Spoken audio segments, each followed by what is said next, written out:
Hello everyone, welcome back to my channel, and welcome back to Movie Roundup, where I talk about the movies I've seen recently. This is the second roundup I've done. I've already done one in the past. You can watch it right here. And without wasting any more time, let's get right into the video. The first film I watched for this video was Bullet Train, an action film that ties to the John Wick films. Now that I'm looking more into it, it looks like that isn't fully the case. The director was attached to John Wick 1, but uncredited, and produced the other ones. So this film could go in a few directions in terms of quality for me. Well, after sitting down with some popcorn and a little soda, I can say that it was a good time. One of the things that I liked about this film was that there was really no main character. You can say that Brad Pitt's character is, but everyone has equally valid motives within the story. These people have to deal with this problem, and then this happens to people over here. It's not just good and bad guys, and I liked that. The writing was serviceable for what the movie was going for. The plot is pretty simple. The main plot in the beginning is just about grabbing a briefcase, but there's more elements that made it more entertaining as the film went along. I will say that the film didn't need to be as long as it was. After a while, it does get repetitive with similar jokes and events, and by the end of the film, it did not do nearly enough to justify the 2-hour runtime. However, that being said, I am giving this a 6 out of 10. I enjoyed my time well enough. The next film I watched was Blonde. This story is about Marilyn Monroe and what she went through during her time in Hollywood. I didn't really like this film at all, and sitting on this film for a few weeks now, it just got worse for me as time went along. One of the things I don't like about this film is how tasteless it was about the abuse that Marilyn Monroe went through. It felt like the movie was focused on the wrong things. All I really got out of the film was the sexual nature of her life, and it was handled in the worst way possible. There were some questionable moments that did not work for me at all, like the talking baby. Spoilers, sorry. The film doesn't need to be 3 hours long. It meanders so much and has no focus whatsoever. The pacing is awful in this movie. The sequences of events could have been in any random order, and the movie would be no different. It's a gross slog that offers nothing of substance. It is, for the most part, nicely shot, but it really does feel like a bunch of disconnected shots. It could have been commercials for all I care. The performances were pretty bad, especially in the beginning. I didn't find anything of worth for the runtime, and I'm giving this a 3 out of 10.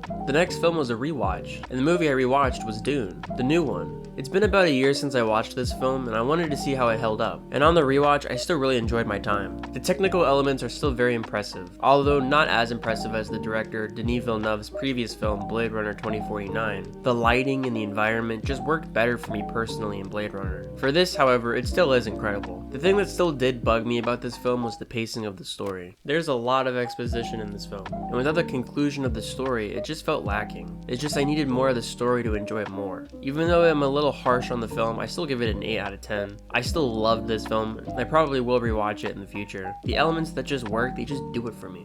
The next film I rewatched was It from 2017 because it was spooky season, and I haven't really seen it in a long time. I remember being on the fence with this film back when it came out. I thought it was creative and funny as well as a little scary at times, but I found myself not enjoying it as much as I wanted to. I guess back when this film came out, I didn't know what I wanted from the movie, but after rewatching this, I liked it quite a bit. I love the performances of Pennywise. There's a lot of body performance that really sells the character. There's little things with his eyes and smile that adds to the creepy performance that he gives. I love that the scares in this film happen pretty fast. There's very little waiting. The banter from the kids are still pretty funny, and as a whole, the tone just works for me personally. Everything about Pennywise is very memorable in this film, from the balloons to the gigantic forehead. It was a fun and spooky time that I could see myself rewatching in the future. That being said, I'm giving this a 6 out of 10.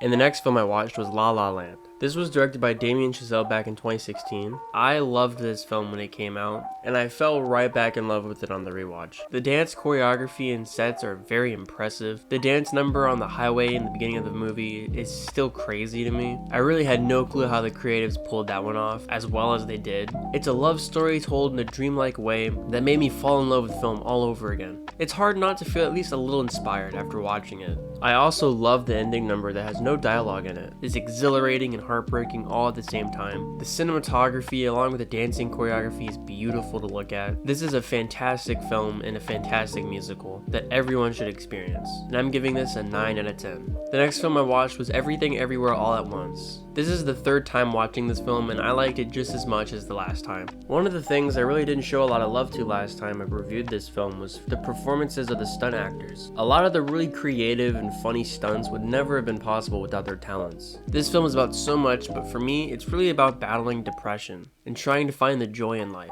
which is one of the reasons why Waymond's character is the best character out of the whole film. His monologue about how he takes on the world through happiness is such a powerful moment for me. There are so many personal moments that are just sprinkled through this chaotic film that makes me so overwhelmed with feeling. This is my personal favorite film of the year. I obviously give this a 10 out of 10. Go see it, why don't you? And the last film I'm talking about today is Bones and All. This is directed by Luca Guadagnino. He's known for films like Call Me By Your Name, as well as the horror film Suspiria. So he's a bit of a variety director, but his style still shines through all of his works. This new film has a style yet feels different than his other films. It's an interesting love story about two cannibals. The best part of this film is definitely the performances. Timothee Chalamet and Taylor Russell do a pretty great job playing the southern couple. Their accents are subtle and not fully over the top. There's many elements in this film that's very sad and disturbing. A lot of the story in this film is regret, and it really made me feel for the characters. This is a film that I didn't fully connect with, but over time I can see myself enjoying it more and more, and I'm giving this a strong 6 out of 10, close to a 7. That's all I'm discussing for today. If you enjoyed this video, please leave a like and subscribe.